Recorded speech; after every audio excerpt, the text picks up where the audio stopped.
ఒకటి కాదు, రెండు సూర్యుళ్లు పేలబోతున్నాయి. 2000 సంవత్సరాల క్రితం ఒరయన్ కాన్స్టిలేషన్ అంటే మృగశిర నక్షత్రంలోని స్టార్స్ ప్రమాదకరంగా మెరుస్తున్నాయి అని హోరస్ అనే కవి అన్నాడు. ఈ మధ్య తెలిసిన విషయం ఏంటంటే హోరస్ గుర్తించింది బీటిల్ జ్యూస్ కాంతిని అని. దాని బయటి లేయర్స్ లో కాన్స్టెంట్ గా మార్పులు జరగడం వల్ల బీటిల్ జ్యూస్ రెడ్ కలర్ లో ఫ్లిక్కర్ అవుతుంది. దీన్ని బట్టి చూస్తే కొన్ని వేల సంవత్సరాలుగా బీటిల్ జ్యూస్ మానవాళిని ఆకర్షిస్తుంది అని అర్థమైంది. కానీ ఈ రోజుల్లో బీటిల్ జ్యూస్ గురించి ఇంకో న్యూస్ వైరల్ అవుతుంది.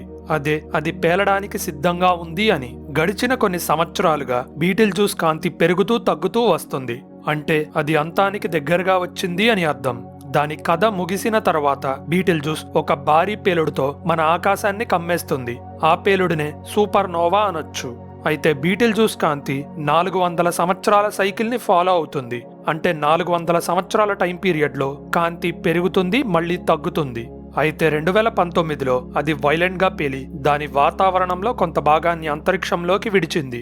అయితే ఈ 400 సంవత్సరాల సైకిల్ తగ్గుతూ వస్తుంది. బీటిల్ జ్యూస్ భూమికి 600 కాంతి సంవత్సరాల దూరంలో ఉంది. అంటే ఈ రోజు మనకి కనపడిన కాంతి 600 సంవత్సరాల క్రితం బీటిల్ జ్యూస్ లో పుట్టి మన వరకు ట్రావెల్ చేసింది. అంటే మనకి కనపడేది బీటిల్ జ్యూస్ గతం. సో అది పేల్తే తెలుసుకోవడానికి మనకి 600 సంవత్సరాలు పడుతుంది. ఈ క్రమంలో బీటిల్ జ్యూస్ తన ఇంధనాన్ని త్వరగా అవ్వగొట్టుకుంటుంది. అయితే మన జీవిత కాలంలో ఈ అద్భుతమైన పేలుణ్ణి చూడడం కుదురుతుంది అంటారా? ఇక్కడే ఒక ట్విస్ట్. బీటిల్ జ్యూస్ కాంతి ఎందుకింత పెరుగుతూ తగ్గుతుంది అని రీసెర్చ్ చేసి సైంటిస్టులు ఒక నమ్మలేని థియరీతో ముందుకు వచ్చారు. తన సైజ్ లిమిట్ లో ఉన్న స్టార్స్ కంటే బీటిల్ జ్యూస్ చాలా వేగంగా తిరుగుతుంది అని ఆల్మా టెలిస్కోప్స్ ద్వారా కనిపెట్టారు. ఇలా తన చుట్టూ తాను తిరగడానికి బీటిల్ జ్యూస్ కి 20 సంవత్సరాలు పడుతుంది. దీన్ని బట్టి లెక్కలు వేస్తే దాని సర్ఫేస్ ఒక సెకండ్ కి 5 కిలోమీటర్ల వేగంతో తిరుగుతుంది అని మనకి అర్థమైంది. భూమి తన చుట్టూ ఒకసారి తిరగడానికి 24 గంటలు తీసుకుంటుంది. సెకండ్ కి 5 కిలోమీటర్లు ఎక్కడ, 24 గంటలకి ఒకసారి ఎక్కడ? బీటిల్ జ్యూస్ అంత పెద్ద వస్తువు ఇంత ఫాస్ట్ గా తిరుగుతుంది అంటే ఫిజిక్స్ లాస్ ని అధిగమించినట్టే. ఈ ఫాస్ట్నెస్ కి ఒక ఎక్స్ప్లెనేషన్ ఇవ్వడానికి స్టెల్లార్ క్యానిబాలిజం అనే కాన్సెప్ట్ ని ప్రవేశపెట్టారు. దీని ప్రకారం బీటిల్ జ్యూస్ ఇంకో స్టార్ ని తినేసి దాని స్పీడ్ ని పెంచుకుంది. బీటిల్ జ్యూస్ ఇంకో స్టార్ ని తినేసింది అంటానికి అనేక ఆధారాలు ఉన్నాయి.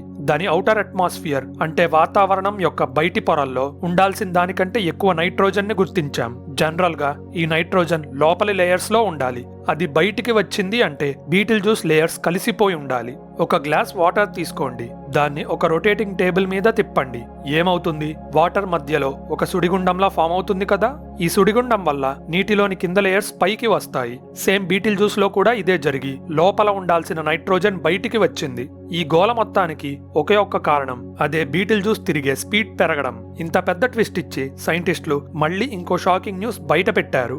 అదే బీటిల్ జ్యూస్ ఒకటి కాదు, 2 స్టార్స్ గా పుట్టింది అని. మొదట్లో ఈ 2 స్టార్స్ మధ్య తగినంత దూరం ఉంది. కానీ బీటిల్ జ్యూస్ సూపర్ జైంట్ గా ఉబ్బి దాని వాతావరణంతో 2వ స్టార్ ని కూడా మింగేసింది.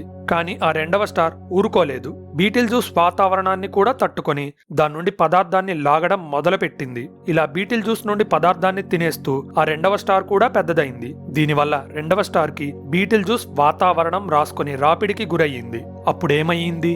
హలో ఫ్రెండ్స్, మీరు ఇంకా ఇలాంటి ఇంట్రెస్టింగ్ వీడియోస్ చూడాలంటే ఛానల్ సబ్స్క్రైబ్ బటన్ నొక్కి బెల్ ఐకాన్ క్లిక్ చేయండి. ఇక 2వ స్టార్ పదార్థాన్ని తింటం ఆపేసి బీటిల్ జ్యూస్ తో కలిసిపోవడానికి సిద్ధపడింది.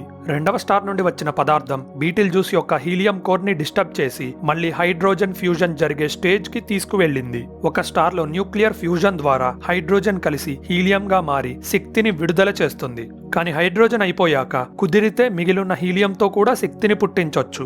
బీటిల్ జ్యూస్ అదే చేస్తుంది.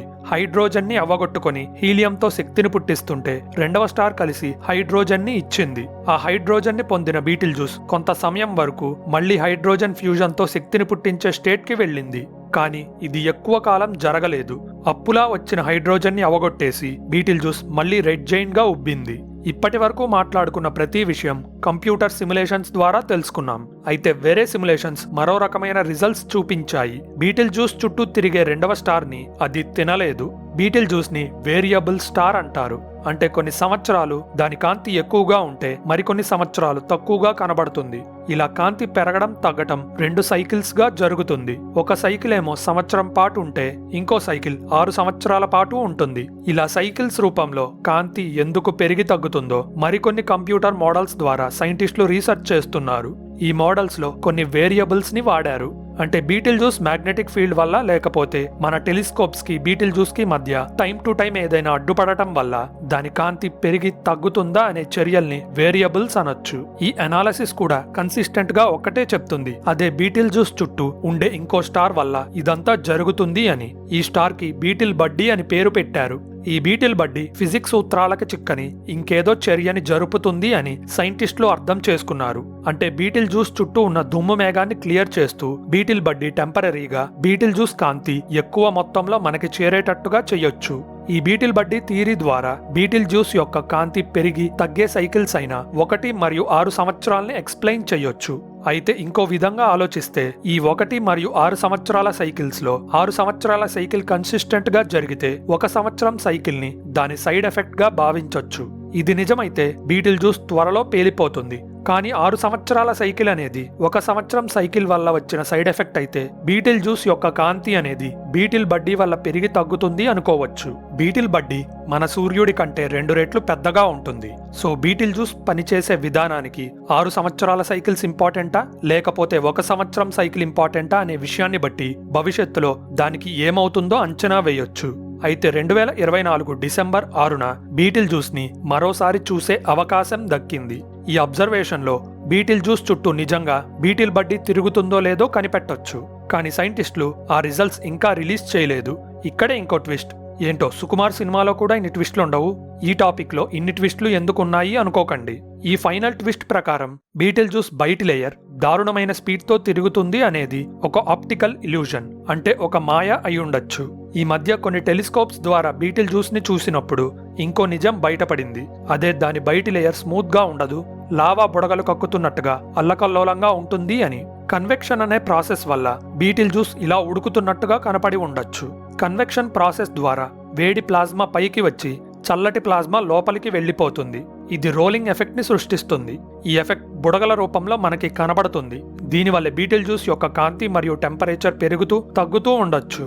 బుడగలు పైకి లేచిన చోట నుండి పుట్టిన కాంతి భూమికి కొంచెం దగ్గరగా ఉంటుంది. సో ఆ కాంతి మనకి వచ్చేలోపు తక్కువగా సాగి వస్తుంది.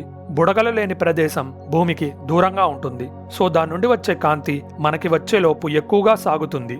తక్కువ సాగిన కాంతి స్పెక్ట్రంలో బ్లూకి దగ్గరగా ఉంటే, ఎక్కువగా సాగిన కాంతి రెడ్కి దగ్గరగా ఉంటుంది. అందుకే బీటిల్ జ్యూస్లో బుడగలు లేని భాగం రెడ్గా, ఉన్న భాగం బ్లూగా కనబడతాయి. ఇలాంటి కలర్ తేడాల వల్ల బీటిల్ జ్యూస్ ఫాస్ట్గా తిరుగుతున్నట్టు కనబడుతుంది, కానీ నిజంగా తిరగడం లేదు. అయితే బీటిల్ జ్యూస్ ఎప్పుడు తేడాగా ప్రవర్తించినా అది సూపర్ నోవాగా పేలింది అని ఊహించుకోవడం కరెక్ట్ కాదు.